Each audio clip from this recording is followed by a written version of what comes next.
गुजरात राज्य में ड्रग्स का जो दूषण है वो बढ़ता ही जा रहा है। ड्रग्स और नशीले पदार्थों की बिक्री गुजरात में खुलेआम होती है। हाल ही में वडोदरा के कारेलीबाग इलाके से जो हिट एंड रन का मामला सामने आया वो भी इसी बात की पुष्टि करता है। तब आज इस मामले पर विरोध जताते हुए NSUI की ओर से चक्का जाम किया गया था।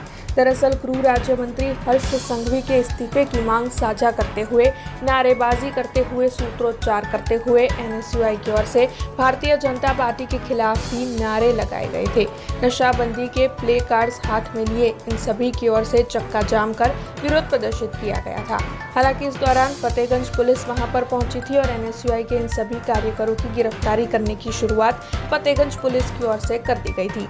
इस दौरान फतेहगंज पुलिस और NSUI के बीच में घर्षण के दृश्य भी नजर आए थे। हालांकि चक्का जाम की वजह से काफी ज्यादा ट्रैफिक जाम हो रहा था, जिसके मद्देनजर फतेहगंज पुलिस की ओर से NSUI के 50 से ज्यादा कार्यकरों की गिरफ्तारी कर ली गई। भारतीय जनता पार्टी गुजरात सरकार ने गृह मंत्री ने आज युवाओं द्वारा NSUI द्वारा चीमकी आपवामां आवी छे। जे प्रमाणे गुजरात में नशाનું प्रमाण वधी रह्युं छे, ड्रग्सનું વેચાણ વધી રહ્યું છે, દારૂ ખુલ્લે આમ વેચાય છે।